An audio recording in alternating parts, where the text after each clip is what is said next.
Buenos días, chicos, terceros grados A, B y C. Bien, vamos a comenzar nuestras clases de esta semana. Y como ustedes recordarán, la semana pasada hablábamos acerca de un personaje muy importante para la historia de México, que es Maximiliano de Habsburgo. Que por ahí comentábamos en la secuencia del Segundo Imperio Mexicano. Vimos todo su desenlace, todo lo que ocurrió, la desaprobación que tuvo por ahí por parte de los liberales y la forma en la cual pues también lo traicionan los conservadores.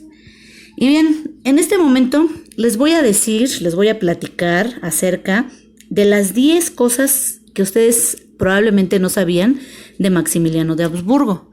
Son 10 datos, ¿sabías qué? Muy curiosos, muy tristes algunos, pero muy interesantes acerca de la vida de Maximiliano de Habsburgo. Y bueno, pues vamos con el primero. ¿Sabían que Maximiliano de Habsburgo llega un 28 de mayo de 1864? Una vez que se le había dado esta misión de venir aquí al país a gobernar, siendo traído a base de engaños, llega y arriba al puerto de Veracruz en compañía de su esposa, la emperatriz Carlota Amalia, y llega a bordo de una fragata de guerra llamada Novarta.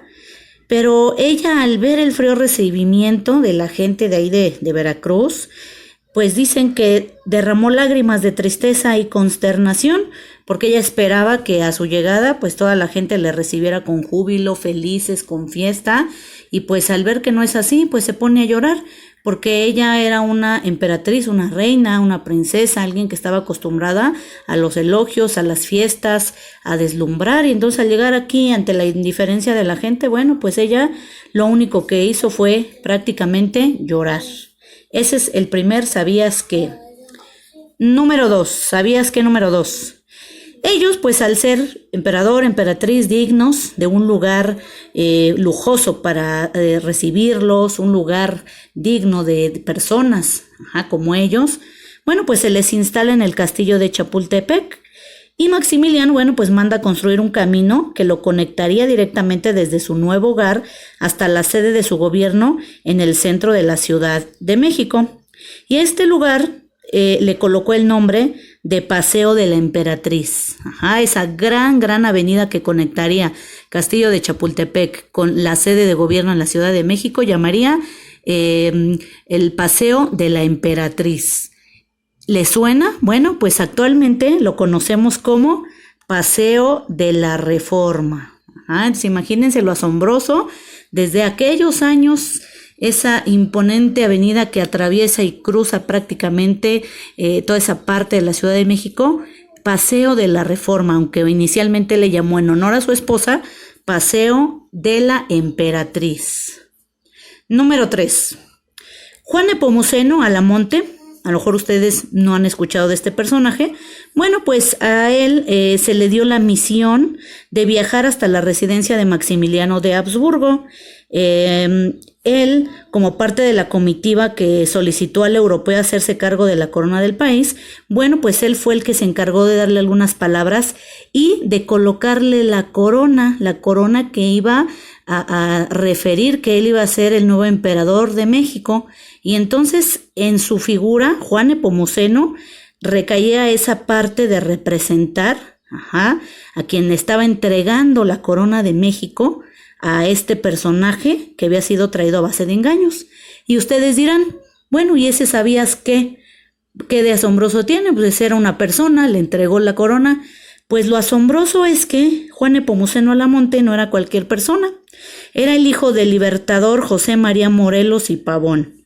¿Sí se acuerdan de José María Morelos y Pavón? Que fue un líder, un ideólogo, una persona muy importante en la guerra de independencia de México.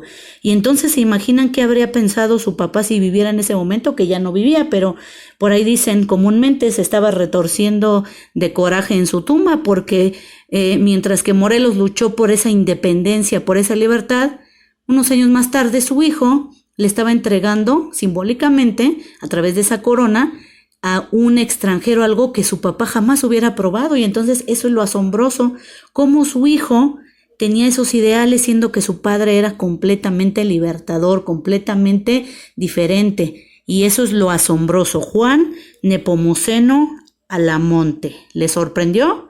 Bueno, pues vamos con el número 4.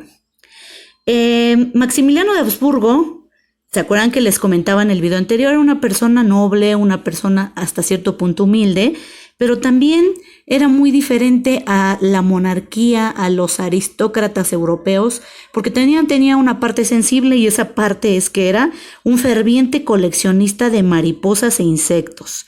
Y entonces, al llegar aquí al país, lejos de a lo mejor explorar para ver de qué podía sacar provecho, qué recursos podía explotar, pues lo asombroso es que él en esas expediciones cazaba esos insectos, coleccionaba esas mariposas, y él se sorprendía de todo lo que tenía esta gran diversidad de México. Y entonces, por eso les decía en el video anterior, él quedó asombrado, emocionado, enamorado de nuestro país, porque junto con las características propias de la cultura, también le gustaba y le emocionaba esa diversidad y esa riqueza natural que nuestro México siempre ha tenido. Y entonces eso es asombroso. Coleccionaba mariposas e insectos. Al llegar aquí se dio cuenta que nuestro país tenía una gran diversidad de esas especies, y fue parte de su colección. Y eso era lo que hacía durante esos viajes. Asombroso. Número 5. Bueno, pues esta quinta parte, o este quinto ¿sabías qué? Es también muy interesante, porque ¿sabían ustedes que él fue el primero en celebrar el grito en Dolores Hidalgo, Guanajuato? ¿Y qué pasó en Dolores, Guanajuato? ¿Se acuerdan? Que ahí fue donde se inició la lucha por la independencia de México, ¿sí se acuerdan? Ahí en Hidalgo, ahí en Guanajuato, y Miguel Hidalgo da ese grito, y entonces es asombroso porque él fue el primero en celebrar ese grito de Dolores, donde se iniciaría la lucha por la independencia de México. Los historiadores, comentan que el emperador acudió vestido de charro en un claro alarde de patriotismo, y también con la intención de conectar un poco con el pueblo, que estaba reunido para verlo. Así como ustedes observan también en la imagen, le gustaban mucho los caballos, y entonces se viste ¿de qué? De charro, y acude en ese caballo con la intención de celebrar que Miguel Hidalgo da ese grito con el que se iniciaría la independencia, ahí en Dolores, Guanajuato. Y entonces fue el primero. ¿Y cómo es posible? Imagínense, un extranjero, un gobernante extranjero tenía que venir a ponernos el ejemplo de que ese tipo de historias, ese tipo de eventos en la historia de México tenía que ser celebrada, y celebrada de esa manera, no como cualquiera. Tenía que darse esa representación y esa celebración digna precisamente de una etapa tan importante como fue el inicio de la lucha por la independencia. ¿Lo sabían ustedes? ¿Sabían este dato curioso? El primero en celebrar la independencia de México como tal, en un evento tan importante que comúnmente lo hacemos en todo momento, en la escuela, cuando es 15 de septiembre, en Palacio de Gobierno, en las presidencias municipales de cada territorio. ¿Quién nos puso el ejemplo? Bueno, pues Maximiliano de Habsburgo, un gobernante extranjero, asombroso. Número 6. Él siempre se mostró paternal y caritativo con las clases más bajas del país, a diferencia de gobernantes anteriores, y siempre estuvo dispuesto a ayudar, aunque en la mayor parte del tiempo no lo logró. Pero una de las iniciativas más sonadas de aquel tiempo es que él estaba a favor de los más necesitados, y ocurrió cuando se negó a que la iglesia recuperara su poder de antaño. Y entonces, cuando la iglesia, que apoyaba a los conservadores y conservadores que lo habían traído a aquel territorio, ellos pensaban, la iglesia, que ellos en esa postura de haber apoyado les iban a regresar el poder. Pero, oh sorpresa, Maximiliano de Habsburgo no les permitió recuperar su poder de antaño, su poder de muchos años atrás. Y entonces eso fue para los conservadores y para la iglesia un duro golpe, porque estaba actuando igual que, ¿quién? Que Benito Juárez. también les estaban dando un gran golpe al poder que en ese momento el clero quería recuperar. Y eso era asombroso porque el país de donde venía, bueno, pues la Iglesia Católica desempeñaba un papel importante, pero recuerdan que les decía en el video anterior, él era muy diferente y sus ideales estaban por encima de cualquier poder y de cualquier autoridad. Ajá. Y entonces eso era lo asombroso. Número 7. ¿Sabías que también prohibió los castigos físicos y se aseguró de que todos los trabajadores recibieran su paga en monedas? Y asimismo, bueno, limitó las horas de trabajo, evitando de esta manera los abusos por parte de los patrones. En ese tiempo era muy común, a pesar de que ya había existido la abolición de la esclavitud, durante la etapa de independencia, se habían creado leyes para evitarlo, y aún así había muchas injusticias. Y entonces él definitivamente y tajantemente prohibió los castigos físicos y se aseguró de que, bueno, todos esos trabajadores recibieran el pago digno, el pago en monedas, porque en ese tiempo se acostumbraba a pagar con comida, se acostumbraba a, estás viviendo en las tierras, entonces así te voy a pagar el que estés trabajando aquí. Y ellos, mientras más enriquecían, la gente no salía de su miseria. Y entonces él procuró que fuera justo. Y entonces ahí mostraba que realmente era de buenos sentimientos, aunque muchos por ahí comentan, probablemente estaba aparentando, no lo sabemos, pero de que hizo algo muy importante por este sector que siempre había sido menos favorecido, lo hizo. Y entonces eso también es digno de reconocerse. Número 8. ¿Sabías qué? Número 8. Cuando en Francia se enteraron de que Maximiliano estaba condenado a ser fusilado en el Cerro de las Campanas, un escritor francés llamado Victor Hugo, lo pueden ver ustedes ahí a la izquierda, y el patriota Giuseppe Garibaldi escribieron una carta al presidente Benito Juárez para solicitar que le fuera perdonada la vida. Sin embargo, a pesar de ello y a pesar de que su esposa también pidió apoyo allá desde donde ella ya había regresado a Europa y pidió al Papa, al mismo Papa, que abogara por el perdón, bueno, pues Benito Juárez sabía que tenía que fusilarlo, que tenía que de esa manera terminar con la imposición de un gobierno, porque eso representaba el que no lo fusilara o el que estuviera aquí o el que le perdonara la vida, que bueno, la integridad del país estaba en riesgo y entonces, no importando que suplicaron por su vida, de todas maneras lo mandan a fusilar. Número 9. Murió finalmente fusilado en la ciudad de Querétaro el 19 de junio de 1867, mientras era conducido por un fuerte dispositivo de tropas de seguridad. Al lugar de su ejecución, bueno, dijo unas palabras que fueron muy emotivas y que a la fecha se recuerdan. Las primeras que dijo fue: un bello día para morir. Imagínense quién iba a estar pensando en una situación así. Probablemente pudo haber suplicado por su vida, probablemente pudo haber pedido una prórroga, pudo haber maldecido a lo mejor alguna situación, y no, simplemente dijo: un bello día para morir. Pero antes de ser fusilado, sus últimas palabras fueron: voy a morir por una causa justa, la de la independencia y la libertad de México. Que mi sangre selle las desgracias de mi nueva patria. ¡Viva México! Asombroso, ¿no? Conmovedor, claro. Imagínense, repito, podía decir otras palabras, suplicar perdón, suplicar por su vida, y él aceptaba que era una causa justa. Voy a morir por una causa justa, la de la independencia y la libertad de México. Que mi sangre selle las desgracias de mi nueva patria. Se apropiaba de una patria, se había tomado tan en serio esa parte y ese amor a la patria, y finalmente, antes del tiro de gracia, ¡viva México! Asombroso. Esas palabras nos hablan en lo profundo de lo que él realmente sentía por nuestro país. Imagínense, palabras fuertes. Y bien, número 10.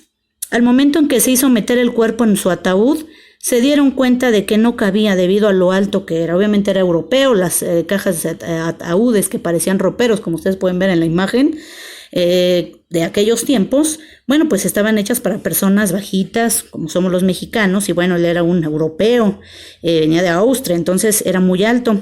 Y entonces sus pies se asomaban a través de la tapa semicerrada del ataúd, y un reguero de sangre dibujaba una línea roja mientras era llevado a una iglesia cercana. Ajá.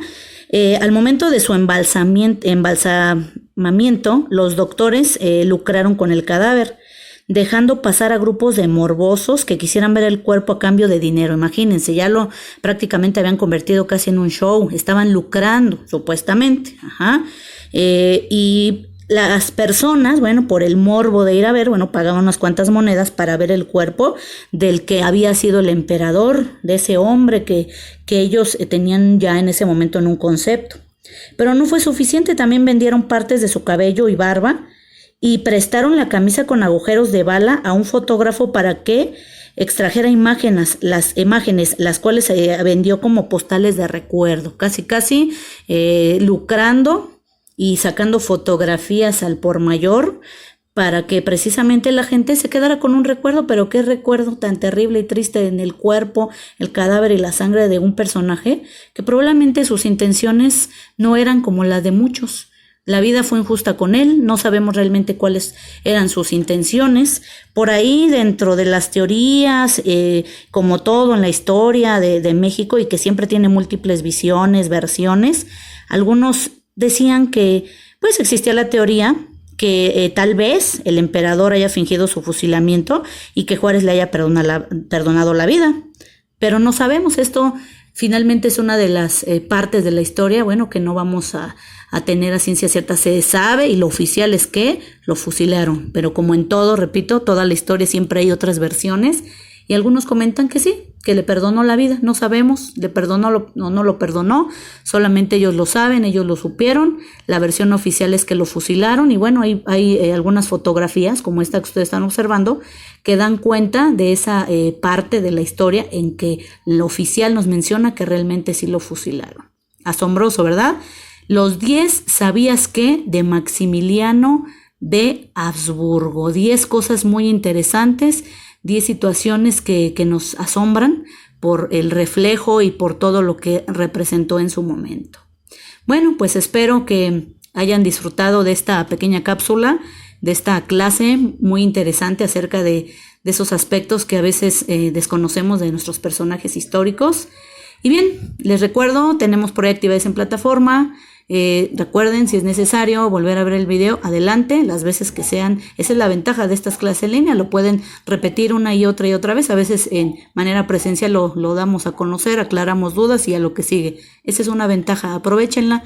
Vamos a tomar fuerza de las cosas que a veces pudieran parecer obstáculos. Nos vemos, cuídense y bueno, pues estén al pendiente de las actividades. Adiós, gusto saludarles.